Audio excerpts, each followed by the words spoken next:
Okay, so let's talk about the signs that you are in a manipulationship, all right?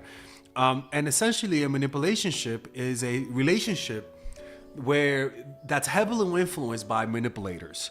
And it's very important to recognize when you're in a manipulationship because sometimes being in a loving relationship, if you don't have good context as to how that feels like, can be a little confusing, right? So for me, rather than look at the direct actions, meaning like he does this, she does this, right? We're gonna talk about that, but let's talk about the emotions or even the type of mindset that pretty much lets you know you're in a manipulationship, okay? Because sometimes we will rationalize actions where if the person keeps canceling, we will rationalize that they have actually something to do, right? Where if they gaslight us, love bomb us, we find a way to rationalize it. But the one thing that is never wrong is how you feel. And when you're in a manipulationship, there are emotions that you consistently feel. When you're in a good, healthy relationships, there are emotions that you feel and emotions that you don't feel. So rather than looking at the actions, because your brain will literally change how you interpret behavior, let's look at the direct emotional experience of being in a manipulationship. And the first thing that you tend to notice is that you feel completely miserable with them. You feel miserable with them and you feel trapped. But also a part of you feels like you're walking on eggshells, like you can't really be yourself around this person. And when you leave, sometimes they threaten where you come back, not because you want to come back, but because you feel guilty that they'll do something if you leave them. So if you have a tough time reading the signs through actions, sometimes just looking at the feeling says it all. Are you happy with this person? Are you happy? If you're not happy and you can't leave, that's a manipulationship. So let's talk about the constant behavior. The first one is constant blame. You're always at fault. According to them, no matter the situation. They never take responsibility for their actions or mistakes, and they never, ever apologize. Ladies and gentlemen, people like that, you want to choke the hell out of them because they are stubborn. They can never be wrong. Makes you commit a crime. The next one is gaslighting. Your feeling and memories are constantly invalidated, making you question your reality and sanity. Gaslighting is kind of insane. There was this one girl who owed me money. And she owed me money. And I told her, look, girl, you could pay me back. I could give you work. Just pay me back. And then she was like, I can't, but please, can you lend me money? Look at my daughter is this and that. Because I lent her money once. I should have never. And then she would send me photos of her daughter being sick. And I'm like, yo, can you stop asking me for money? You owe me money. It's not fair that you're trying to guilt me. She's like, I'm not asking for anything. And I'm like, bitch, what the fuck did you just ask me? You literally just asked me for money and showed me. To this day, it still annoys me. I'm like, are you fucking out of your mind? Like, you're literally... Father Alex's looks is cool.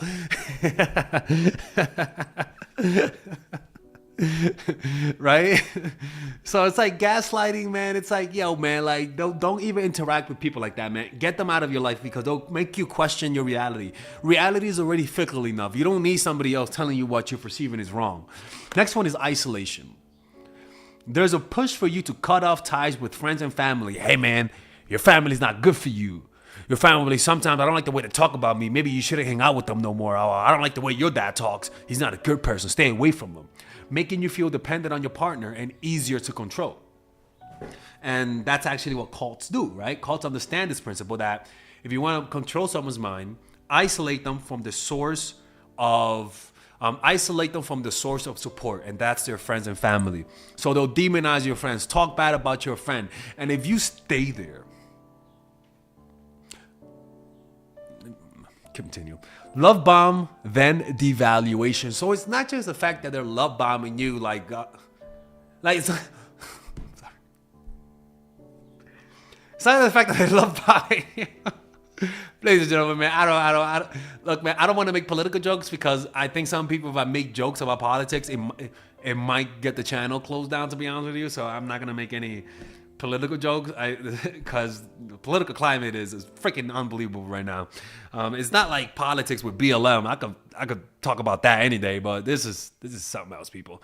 But yeah, at first you were showered with love and affection, only to find it suddenly withdrawn. This circle repeats, keeping you on edge and anxious to regain their approval. So it's being on edge and anxious, anxious. Right, so that's a big emotional sign that you are in a manipulationship where you feel on edge and anxious, and the thought of you leaving them makes you feel like you don't have any support because you've pushed so many people away. The next one is fear tactics, using threats or intimidation to influence your behavior or decisions. This could range from subtle emotional blackmail to overt threats. I mean, look, man, this one's obvious, people. This is Bronx energy type of shit. The next one is financial control. Taking control of your financial resources, limiting your access to money, give me the money, let me use it, I'll help you save money, limiting access to money, or making you entirely dependent on them financially. Now, there's nothing wrong with having a symbiotic relationship where you take care of the kids and they do this, right? But the problem is that when they're pushing for you to completely depend on them, where they're pushing for you to quit your job. Well, what woman would do that? But I'm just saying, if you're a woman, where they push you to put it where they corner you, where you just completely depend on them, and that's why some people can't leave toxic relationship, even with their parents, right? Like you have parents that secretly don't want their kids to succeed so that they could keep having control over them. You really do, man. You really do. This is why I tell people you have to have goals and have a clear vision about your life, because if you don't have goals or clear vision, somebody who wants to use and manipulate you will have a goal for you, and it's not going to be the type of goal you want. Constant criticism. Nothing you do seems good enough.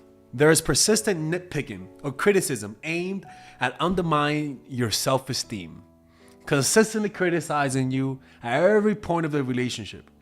And the next one is more how you perceive it. It's walking on eggshells. There's a reason why you're walking on eggshells. You're always cautious about what you say or do around them for fear of triggering a negative response. Where you say, hey, don't say that around them because I don't want them to get mad at me. When you're walking on eggshells, what you gotta do is smash those motherfucking eggshells and make an omelet. Who gives a fuck? Like, honestly. Walking on eggshells, you're pretty much, that's a sign that they have completely controlled you. They control you, and they control you through fear. Lack of boundaries. This is like my landlord, where he used to walk into my apartment. I'm like, dude, Zvi, what the fuck are you doing here, Zvi? Get the fuck out. Oh, I need to check this. I'm like, I don't give a fuck. This is my apartment. Get out. He was like, oh, I'm sorry. I'm like, what the fuck is his problem? Like, this guy just walks in.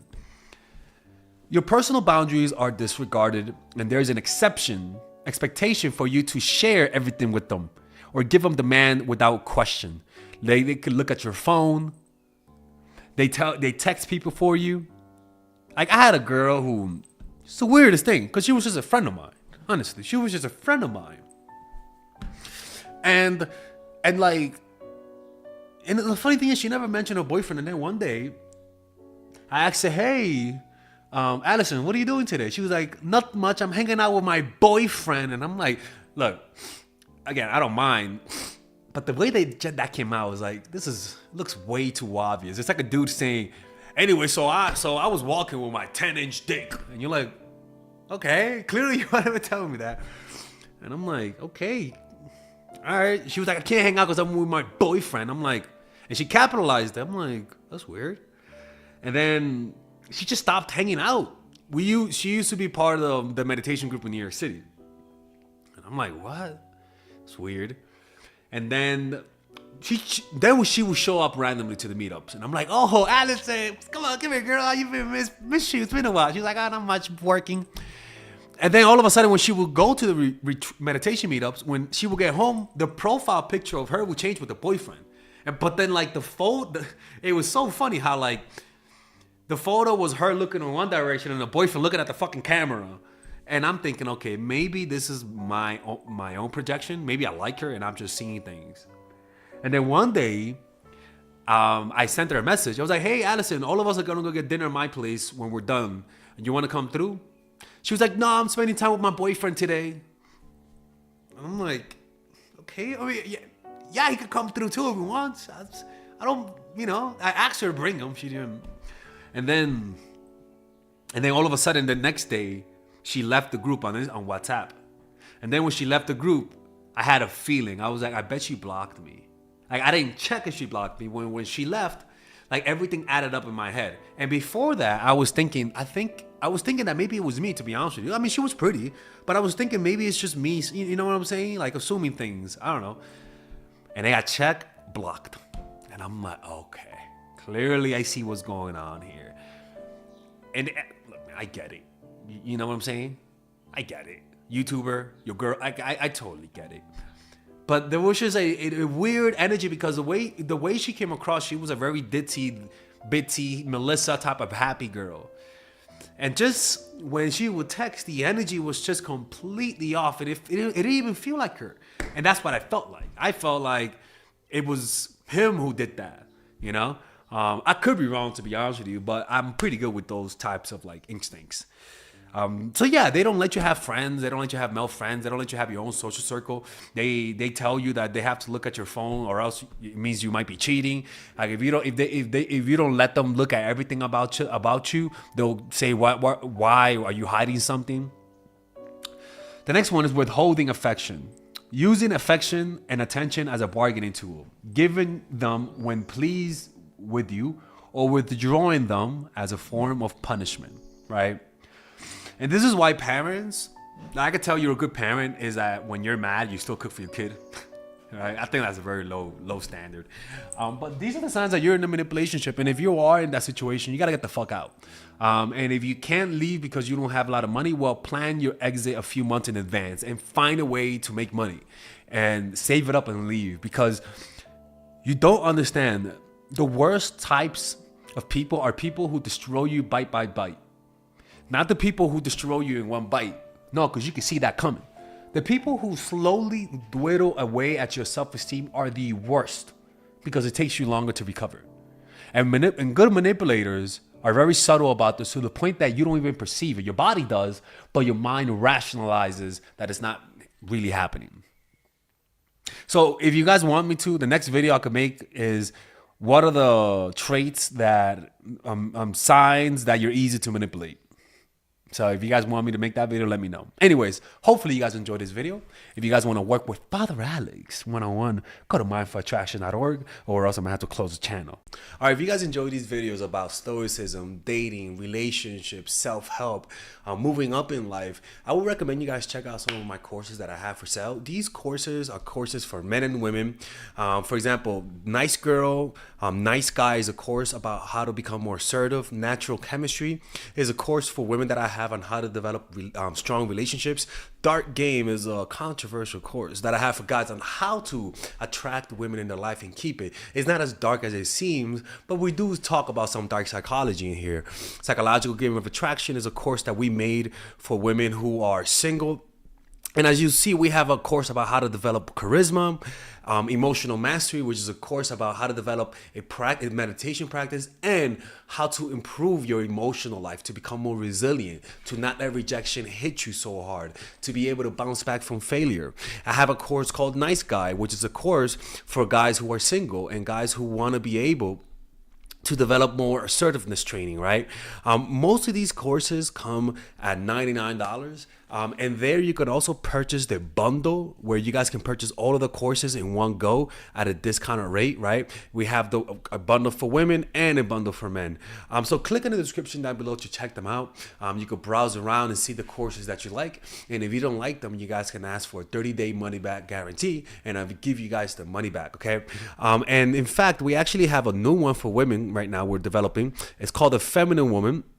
So if you're a woman watching, this course is specifically to help women become more feminine, to embrace their feminine while embracing their masculine energy. And I'm actually going to make a course for that, like that for men, which is called a masculine man, which is a course on how to develop masculinity and develop masculine energy to attract women in your life, to attract business success in your life, to be able to be better socializing, to read people better.